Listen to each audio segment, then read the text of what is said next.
Assalamualaikum warahmatullahi wabarakatuh. Shalom, Om Swastiastu, Namo Buddhaya, salam kebajikan, salam sejahtera bagi kita semua. Kami dari kelompok 7 ingin mempresentasikan hasil kerja kami di mata kuliah Etika Bisnis dan Profesi dengan topik yang kami diskusikan adalah korupsi. Tak kenal maka tak sayang. Sebelum masuk ke pemaparan, alangkah baiknya saya memperkenalkan anggota kelompok 7 terlebih dahulu. Nama Keisha Zibrilia Radina Sofiyul Haq dengan NIM akhir 149. Perkenalkan, nama saya Sabila Catur Ardina Irianto dengan NIM terakhir 173. Halo, perkenalkan, nama saya Oliver Dela Situmorang dengan 3 NIM akhir 145. Namaku Anastasia Yuki dengan NIM akhir 137. Perkenalkan, saya Yureka Ramalia dengan NIM akhir 163. Korupsi adalah istilah yang berasal dari bahasa Latin corruptio, dari kata kerja compare, yang bermakna busuk, rusak, menggoyahkan, memutar balik, menyogok, mencuri, dan maling. Menurut Kamus Oxford, pengertian korupsi adalah perilaku tidak jujur atau ilegal, terutama dilakukan oleh orang yang berwenang. Korupsi di Indonesia sudah menjadi patologi sosial atau penyakit sosial yang sangat berbahaya yang mengancam semua aspek kehidupan bermasyarakat, berbangsa, dan bernegara. Korupsi telah mengakibatkan kerugian material keuangan negara yang sangat besar. Namun yang lebih memperhatinkannya lagi adalah terjadinya perampasan dan pengurasan keuangan negara yang dilakukan secara kolektif oleh kalangan anggota legislatif dengan dalih studi banding, THR, uang pesangon, dan lain sebagainya di luar batas kewajarannya. Bentuk perampasan dan pengurasan keuangan negara demikian terjadi hampir di seluruh wilayah tanah air. Hal itu merupakan cerminan rendahnya moralitas dan rasa malu, sehingga yang menonjol adalah sikap kerakusan dan aji mumpung. Persoalannya adalah, dapatkah korupsi diberantas? Tidak ada jawaban lain kalau kita ingin maju, korupsi harus diberantas. Jika kita tidak berhasil memberantas korupsi atau paling tidak mengurangi sampai pada titik yang paling rendah, maka jangan harap negara ini akan mampu mengejar ketertinggalannya dibanding negara-negara lain untuk menjadi sebuah negara yang maju. Karena korupsi membawa dampak negatif yang cukup luas dan dapat membawa negara ke jurang kehancuran. Menurut Kamus Besar Bahasa Indonesia, pengertian korupsi adalah penyelewengan atau penyalahgunaan uang negara, perusahaan, organisasi, yayasan, dan lain sebagainya untuk keuntungan pribadi ataupun orang lain. Sementara itu, menurut hukum di Indonesia, pengertian korupsi adalah perbuatan melawan hukum dengan maksud memperkaya diri sendiri atau orang lain, baik perorangan maupun korporasi yang dapat merugikan keuangan negara ataupun perekonomian negara. Berdasarkan Undang-Undang Nomor 31 Tahun 1999 dan Undang-Undang Nomor 20 Tahun 2001, ada 30 delik tindak pidana korupsi yang dikategorikan menjadi 7 jenis. Yang pertama, kerugian keuangan negara, yang kedua penyuapan, yang ketiga pemerasan, yang keempat penggelapan dalam jabatan, yang kelima adalah kecurangan benturan kepentingan dalam penggadaian barang dan jasa, serta yang terakhir ada gratifikasi. Dalam arti yang luas, pengertian korupsi adalah penyalahgunaan jabatan resmi untuk keuntungan pribadi. Semua bentuk pemerintah dan pemerintahan rentan korupsi dalam praktiknya. Beratnya korupsi pun juga berbeda-beda, dari yang paling ringan dalam bentuk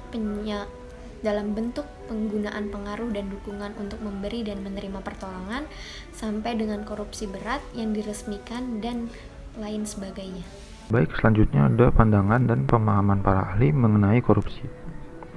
Yang pertama, dari Nurjana pada tahun 1990, pengertian korupsi adalah istilah yang berasal dari bahasa Yunani, yaitu korupsio, yang berarti perbuatan yang tidak baik, buruk, curang, dapat disuap, tidak bermoral, menyimpang dari kesucian, melanggar norma-norma agama, material, mental, dan hukum.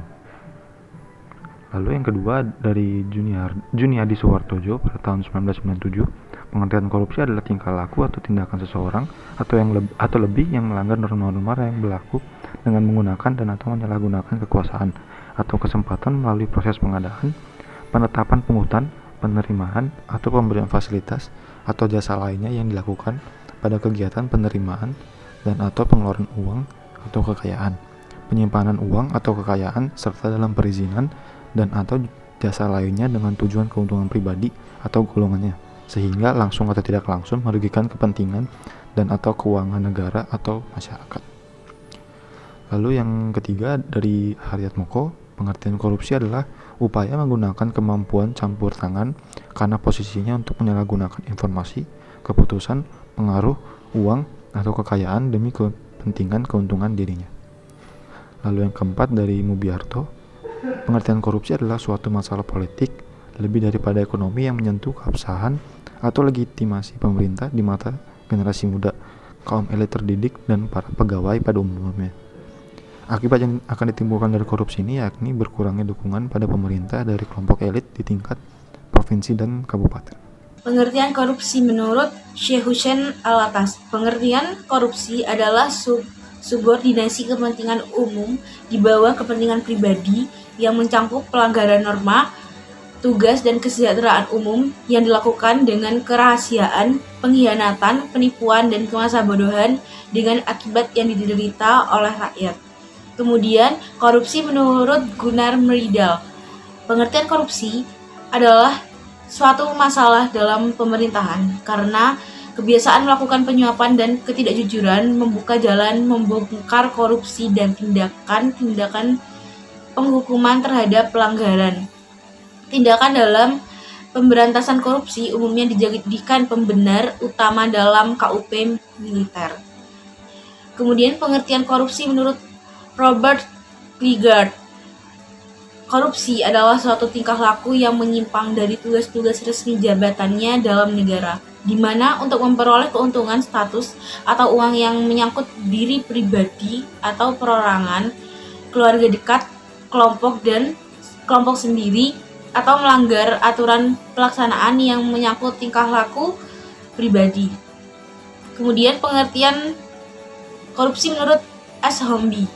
Korupsi adalah suatu pemberian atau penawaran dan penerimaan hadiah berupa suap serta kebusukan atau keburukan. Kemudian ada pengertian korupsi dari Henry Campbell Black. Pengertian korupsi adalah suatu perbuatan yang dilakukan dengan maksud untuk memberikan suatu keuntungan yang tidak sesuai dengan kewajiban resmi dan hak-hak dari pihak lain. Dan yang terakhir ada pengertian korupsi dari Just Philos Abueva. Pengertian korupsi adalah mempergunakan kekayaan negara, biasanya uang atau barang-barang milik negara atau kesempatan untuk memperkaya diri. Faktor penyebab korupsi dibagi menjadi dua, yaitu faktor internal dan faktor eksternal. Faktor internal merupakan faktor penyebab korupsi yang datang dari diri seseorang. Contoh dari faktor internal itu sendiri yang pertama, sifat rakus. Sifat rakus merupakan sifat manusia di mana manusia itu merasa kurang puas dengan apa yang telah dimilikinya. Yang kedua, moral yang kurang kuat. Seseorang yang tidak memiliki moral yang kuat atau kurang konsisten bisa menyebabkan pengaruh dari luar masuk ke dalam dirinya. Yang ketiga, gaya hidup konsumtif. Bila seseorang memiliki gaya hidup konsumtif dan pendapatannya itu pun lebih kecil dari konsumsinya, hal itu akan menjadi penyebab dari korupsi. Selanjutnya adalah faktor eksternal penyebab korupsi. Yang pertama adalah aspek sikap masyarakat terhadap korupsi. Penyebab korupsi dalam aspek ini adalah ketika nilai-nilai dalam masyarakat kondusif untuk terjadinya korupsi. Yang kedua adalah aspek ekonomi. Aspek ini hampir mirip dengan perilaku konsumtif pada faktor internal. Bedanya di sini lebih ditekankan kepada pendapatan seseorang, bukan kepada sifat konsumtifnya. Dengan pendapatan yang tidak mencukupi bisa menjadi penyebab korupsi dilakukan oleh seseorang. Yang ketiga adalah aspek politis. Pada aspek ini, korupsi bisa terjadi karena kepentingan politik serta meraih dan mempertahankan kekuasaan. Yang keempat adalah aspek organisasi. Dalam aspek ini, korupsi bisa terjadi karena beberapa hal, seperti kurang adanya keteladanan kepemimpinan, tidak adanya kultur organisasi yang benar, kurang memadainya sistem akuntabilitas yang benar, serta kelemahan sistem pengendalian manajemen dan lemahnya pengawasan. Sebagai penutup, saya ingin mengutip pernyataan dari Najwa Shihab, yaitu di pundak pemimpin yang bebas korupsi, disitulah masa depan negeri. Sekian dari kelompok 7, kurang lebihnya kami memohon maaf. Wassalamualaikum warahmatullahi wabarakatuh.